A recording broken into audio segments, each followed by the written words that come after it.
A ver, vamos a ver los niveles de organización ecológico. Vamos, Dani, con la lectura del Explora, como es de costumbre. A veces, como los flamingos rosados o ponicotenos, Rube presenta comportamiento fascinante. Todas las actividades de la población, incluidas las de cortejo, son en grupo. Los flamencos son aves, monarcas, machos y hembras.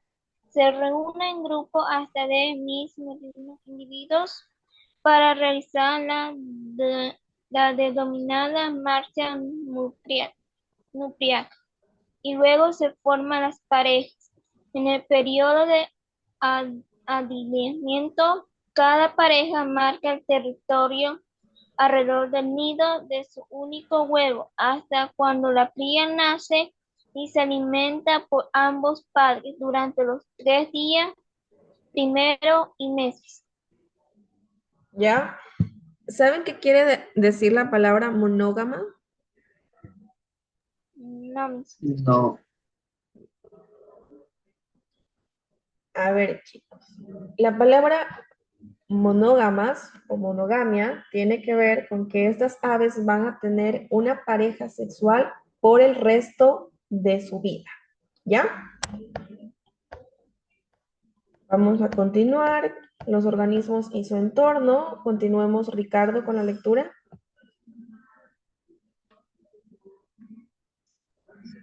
el nivel de organización ecológica se refiere a la interacción entre los organismos y su ambiente. En este nivel, los factores abióticos como luz, temperatura, agua, entre otros, se relacionan con los factores bióticos que incluyen al ser humano, plantas, animales, bacterias y hongos. La zona del planeta donde se encuentran los seres vivos se denomina biosfera, la cual está formada por ecosistemas que son lugares donde ocurre transferencia de energía debido a la interacción de los organismos con su ambiente. Dentro de los ecosistemas podemos identificar lugares donde viven los organismos o hábitats. Por ejemplo, un árbol puede constituir el hábitat de las hormigas, el suelo del bosque el hábitat de un roedor o una laguna el hábitat de una o más especies de peces.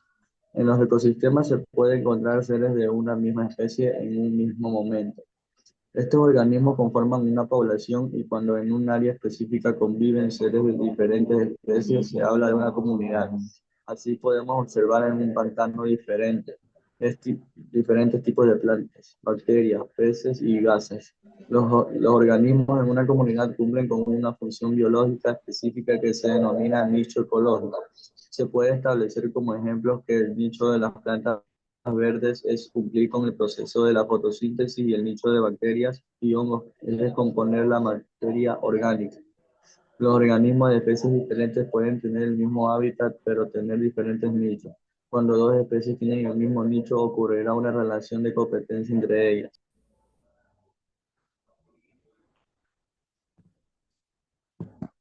Gracias, Ricardo, por la lectura. Ya, entonces tenemos los organismos y su entorno. Ya, vamos a realizar un ensayo sobre lo que acabamos de leer. Pueden releer, ¿sí? Esta lectura o pueden basarse en contenido de Google. Obviamente no me van a copiar y pegar, no van a entrar incluso a utilizar inteligencia artificial para poder hacer este ensayo. ¿Ya? De su propia lectura, de su propia comprensión, ¿sí? Chicos son muy inteligentes, entonces vamos a hacer un ensayo sobre estos organismos y el entorno que los rodea, ¿ya? Esa es la primera tarea o la segunda, me parece. Tenemos la función de los organismos en los ecosistemas. Los organismos que habitan en los ecosistemas se dividen en diferentes grupos conforme a la función que desempeña cada uno en el proceso de transferencia de energía. Todos los organismos requieren de energía, cuya principal fuente es el sol, ¿sí? En los ecosistemas tenemos tres grupos de organismos que se clasifican de la siguiente manera. Tenemos los productores, son los organismos que producen alimento a partir del proceso de la fotosíntesis. Se denominan autótrofos, ¿sí? Porque son capaces de transformar la energía solar en energía química y materia orgánica. En los ecosistemas terrestres, los productores más comunes son las plantas Y en los ecosistemas acuáticos son las algas y las bacterias fotosintéticas. Ellos elaboran su propio producto. Tenemos los consumidores, son organismos que no pueden producir alimento, por lo que reciben el nombre de heterótrofos. Se clasifican de acuerdo con su tipo de ingesta. A ver, autótrofos, los que son capaces de transformar energía y realizar su propio alimento. Heterótrofos, que no son capaces de producir su alimento. Ya, dos palabras importantes del día de hoy. A ver, los heterótrofos, con respecto a los consumidores, se clasifican en consumidores primarios o herbívoros. Están los animales que se alimentan de plantas o de algas. Están los consumidores secundarios o carnívoros, animales que consumen herbívoros, o sea, los de arriba, ¿sí? Tenemos los consumidores terciarios, los animales carnívoros que se alimentan de consumidores secundarios, ¿sí? Tenemos consumidores cuaternarios, son los carroñeros y detritívoros. Los carroñeros consumen desechos de organismos como hojas, ramas y heces fecales. Y los detritívoros se alimentan de presas muertas. Esos son los 4 grupos, ¿ya? De consumidores. Aquí tenemos una imagen, el búfalo es un consumidor primario y la leona es un consumidor secundario, ¿sí? Es decir, animales que consumen herbívoros y estos herbívoros que se alimentan de plantas y de algas.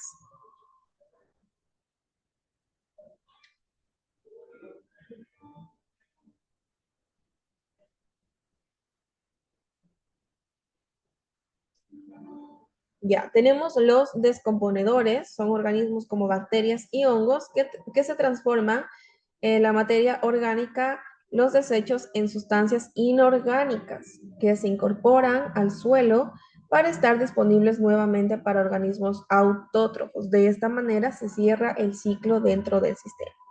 Tenemos aquí un apartado con lo que tiene que ver la materia orgánica y la inorgánica. En la orgánica, sustancias que provienen de animales y vegetales que pueden ser descompuestas por microorganismos. Tenemos la materia inorgánica, son sustancias que no contienen carbono. Hay algunas excepciones. No son formadas por los seres vivos, sino por reacciones que ocurren en la naturaleza. ¿Ya? Por ejemplo, en cierta situación, esto más lo utilizan los agricultores. Ellos utilizan la comida que sobra, las cortezas, sí, que sobra de la comida orgánica, y las vuelven a agregar a las tierras para que se hagan fértiles. Estas sirven como abono, ¿sí? Aquí tenemos la diferencia de estas dos de aquí.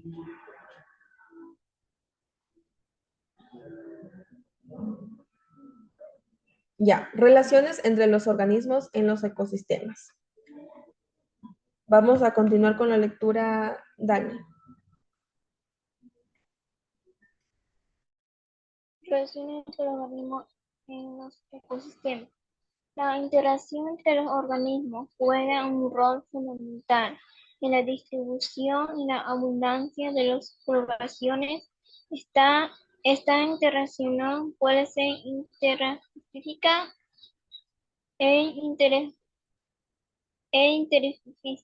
interfísica entre organismos de una misma especie y interfísicas entre organismos de diferentes especies.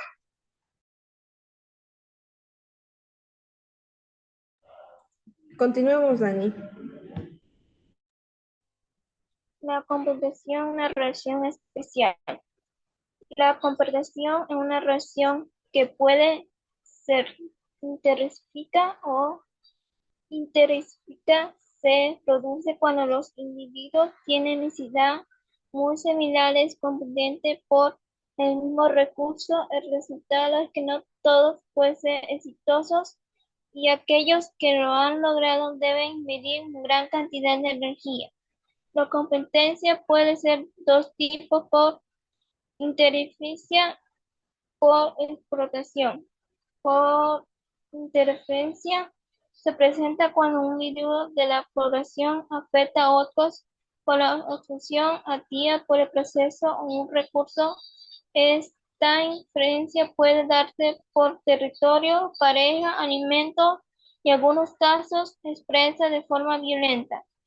Por explotación, se presenta cuando un recurso común escasece, por ejemplo, si la población de langosta de un cultivo aumenta, recursos comunes como alimentos y espacio comienza a escasear tal punto que no puede satisfacer la necesidad de todos.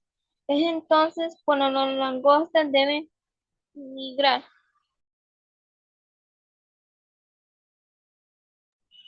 Listo, gracias, Dani.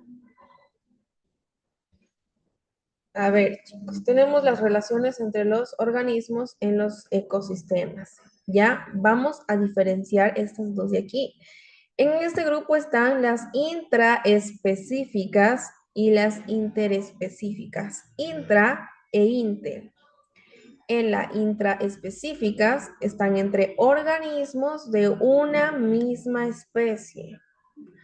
Ahora bien, interespecíficas está entre organismos de diferentes especies. ¿Ok? Dicho esto, vamos a ver la competencia, una relación especial. Bien, esta competencia puede ser de dos tipos, ¿ya? La interferencia y la explotación. Por interferencia se presenta cuando un individuo de la población afecta a otros con la obstrucción activa por el acceso a este recurso. Esta interferencia puede darse por territorio, pareja o alimento y en algunos casos se expresa de forma violenta. ¿Sí? Muchas aves macho pueden disputar el espacio para construir su nido. Por explotación se presenta cuando un recurso común escasea. Por ejemplo, si la población de langostas de un cultivo aumenta, en recursos comunes como el alimento y espacio comienzan a escasear a tal punto de que no pueden satisfacer las necesidades de todos. Entonces, es cuando las langostas deben migrar. ¿Sí? Por A o B razón, se van a otro lado, cuando ya no encuentran suficiente comida.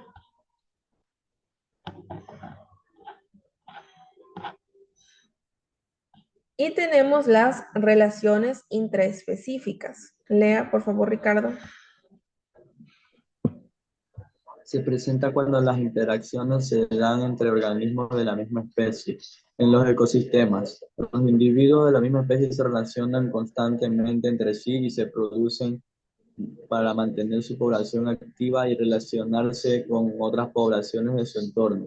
Los organismos de una población pueden relacionarse para la producción, la alimentación, el cuidado de las crías y la defensa, entre otras. Estas relaciones pueden ser temporales, es decir, con una duración determinada o permanentes si duran toda la vida. Asimismo, pueden resultar benéficas para el mantenimiento y la conservación de la especie o perjudiciales si provocan la competencia por recursos comunes. Por ejemplo, el bagre macho es un pez que establece relaciones temporales de protección con sus crías, ya que las guarda en su boca durante 15 días hasta que alcance mayor tamaño y puedan huir fácilmente de sus enemigos.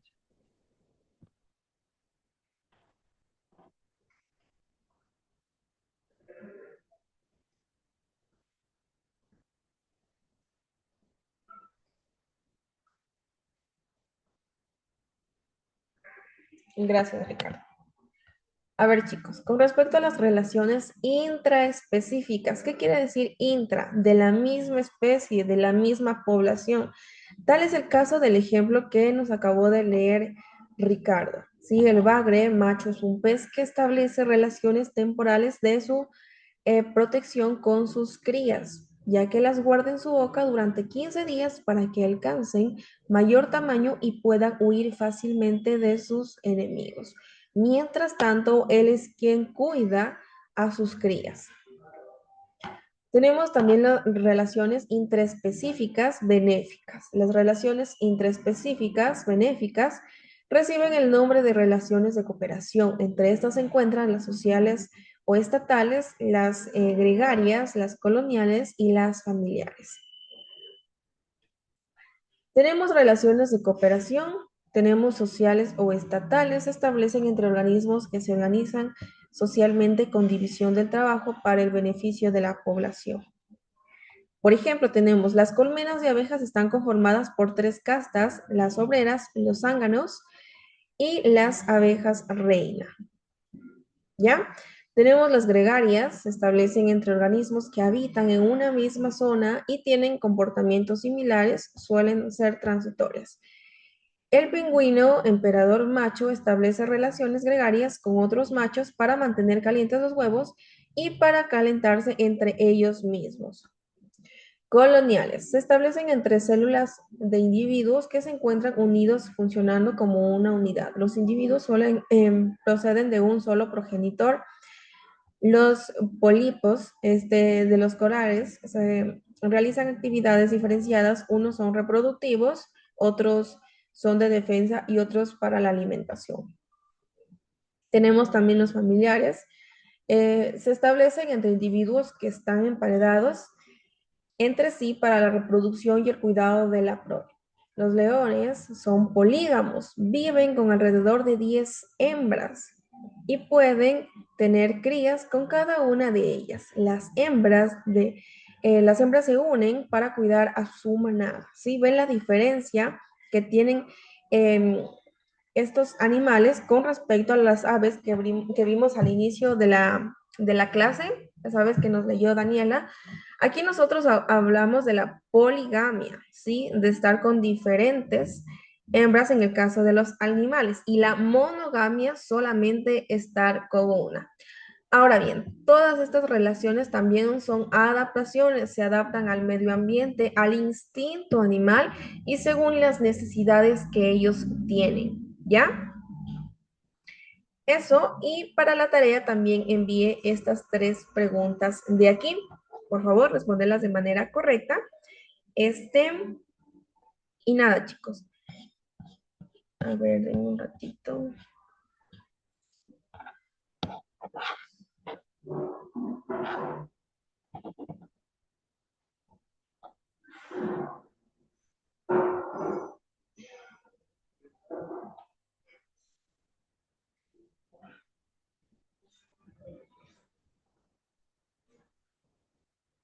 Ya, chicos, vuelvo y repito, elaborar el ensayo de los organismos y su entorno, por favor, colocar imágenes, ¿sí? Si lo hacen en Word y lo van a convertir en PDF, colocar imágenes. Si lo van a hacer en el cuaderno, si tienen imágenes para recortar, lo pueden recortar y pegar, y si no, pueden dibujar. Todo va a depender de la creatividad de cada uno de ustedes, ¿ya? Yo creo que no existe alguna duda o pregunta con respecto a la clase del día de hoy.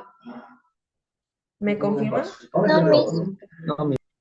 Ya, a ver, ¿qué más tenía con ustedes? Bueno, hoy tuvimos esta clase. La siguiente semana, por favor, para la primera clase de inglés, no se olviden de la lección, que vamos a tener la lección oral, ¿ya? Si solamente Ricardo y Daniel, ¿sí? Ok.